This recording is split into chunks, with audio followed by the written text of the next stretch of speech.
सभी साथियों को सादर नमस्कार। मैं जितेंद्र सिंह दांगी। आज जो है हम SIR में BLO ऐप के माध्यम से उन मतदाताओं के फॉर्म फिल करने जा रहे हैं जिन मतदाताओं के नाम 2003 और 25 दोनों की मतदाता सूची में हैं। हम इसके लिए सबसे पहले BLO ऐप के जो आपके सामने स्क्रीन पर नीचे दिखाई दे रहा है स्पेशल इंटेंसिव रिवीजन, इस ऑप्शन पर क्लिक करेंगे। जैसे ही हम क्लिक करते हैं हमारे सामने जो नया पेज आएगा उसमें लिखा है भाषा चुनें। अब भाषा चुने में इंग्लिश और हिंदी ये दो ऑप्शन हैं। मान लीजिए मैंने हिंदी का चयन किया, हम सबमिट करेंगे। जैसे ही सबमिट करेंगे हमारे सामने एक नया पेज आएगा जिसमें दो बिंदु लिखे हुए हैं। सबसे प्रथम नंबर पर है गणना प्रपत्र वितरण ट्रैकर, दूसरा है गणना प्रपत्र भरें। तो हम जो है गणना प्रपत्र भर रहे हैं, इस ऑप्शन पर क्लिक करेंगे। जैसे ही हम क्लिक करते हैं तो हमारे पास उस केंद्र के मतदाताओं के नाम आ जाएंगे। आप देख रहे होंगे इनके बाएं हाथ साइड फॉर्म भरें लिखा हुआ है और ऊपर QR कोड स्कैन करें। यानी मान लीजिए हम किसी मतदाता का डायरेक्ट जो है स्कैन कर भी फॉर्म निकाल सकते हैं। मैंने एक मतदाता का चयन किया है स्कैन करके। जैसे ही हम 2003 और 25 जो दोनों में मैप्ड हैं ऐसे मतदाताओं का फॉर्म स्कैन करेंगे या सर्च करेंगे तो आप स्क्रीन पर देख रहे होंगे उस सबसे ऊपर 3 ऑप्शन आपके सामने आएंगे। BLO मैप्ड, दूसरा है सिस्टम द्वारा सुझाया गया, तीसरा है खोजें। तो हम जो है BLO मैप पर काम करेंगे। ऐसे मतदाता जो 2003 और 25 दोनों की मतदाता सूची में हैं, हम संबंधित मतदाता की जानकारी को एक बार देख लेंगे। यह सही है, मान लीजिए यह सही नहीं है तो आप देख रहे होंगे दाहिने साइड अपडेट लगा हुआ है। अपडेट पर क्लिक करेंगे और हम उसकी यदि कोई जानकारी गलत है तो उसको सही कर लेंगे। यदि आपको लग रहा है सब सही है तो जो है हम वापस से सत्यापित करें और जारी रखें जो नीचे लिखा हुआ है, इस पर क्लिक करेंगे। जैसे ही क्लिक करते हैं इस मैसेज को ज़रूर आप ध्यान से देखें। इसमें सामने लिखा हुआ है क्या आप मतदाता के रिश्तेदार का विवरण दर्ज करना चाहते हैं, तो इसमें आपको जो है नहीं पर क्लिक करना है।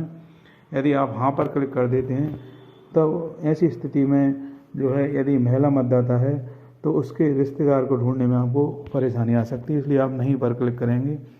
जैसे ही हम नहीं पर क्लिक करते हैं हमारे सामने गणना पत्रक का सामान्य विवरण का फॉर्म आ जाता है जिसमें उसकी जन्मतिथि हमें अंकित करना है। तो जन्मतिथि को आप शॉर्टकट में आप ऐसे अंकित कर सकते हैं।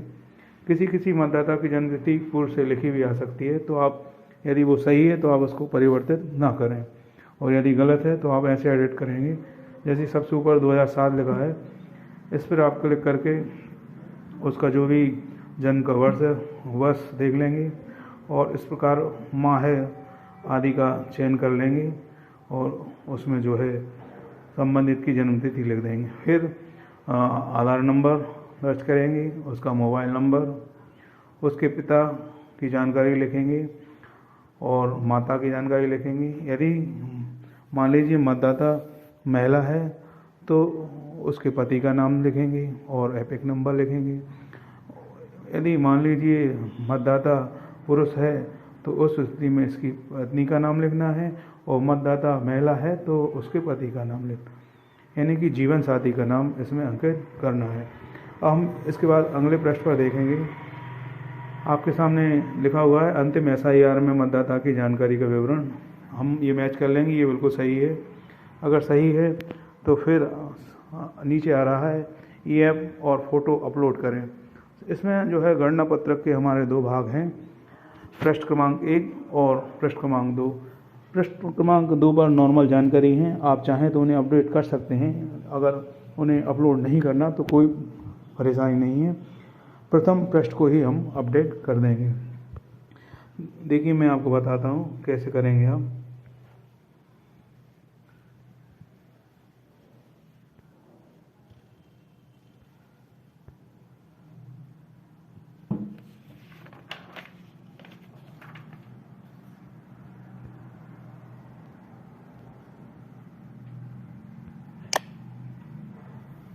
मान लीजिए ये मैंने फ़ोटो क्लिक किया है, यदि सही है तो हम राइट पर टिक कर देंगे, यदि गलत है तो आप देख रहे होंगे बाएं हाथ साइड क्रॉस का निशान है, इस पर क्लिक करके हटा देंगे और फिर से हम नया फ़ोटो जो है दर्ज करेंगे। अगर सही है तो राइट पर क्लिक करेंगे।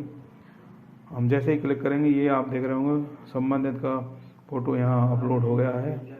और नीचे मतदाता का यदि फ़ोटो है नया तो उसको भी हम यहाँ अपलोड कर देंगे। ये दो ऑप्शन आएंगे इसमें, capture from front camera, capture from back camera. हम जो जिस प्रकार हमें सुविधा लगे हम उस प्रकार से उस संबंधित मतदाता की सामने से भी फ़ोटो ले सकते हैं। यदि उसके पास पासपोर्ट साइज़ फ़ोटो है तो उससे भी हम फ़ोटो ले सकते हैं। और फिर जब फ़ोटो हो जाएगा तो लास्ट में जमा करें जो ऑप्शन लगा है इस पर हम क्लिक करेंगे, संबंधित का फॉर्म जो है अपलोड हो जाएगा और फॉर्म सबमिट सक्सेसफुली का ऑप्शन आ जाएगा। सभी साथियों को बहुत बहुत धन्यवाद। आपकी जो भी समस्या हो आप कमेंट बॉक्स में लिखें, आगे आपके लिए फिर इसी प्रकार से सभी समस्याओं के समाधान के लिए अलग अलग समय पर जो है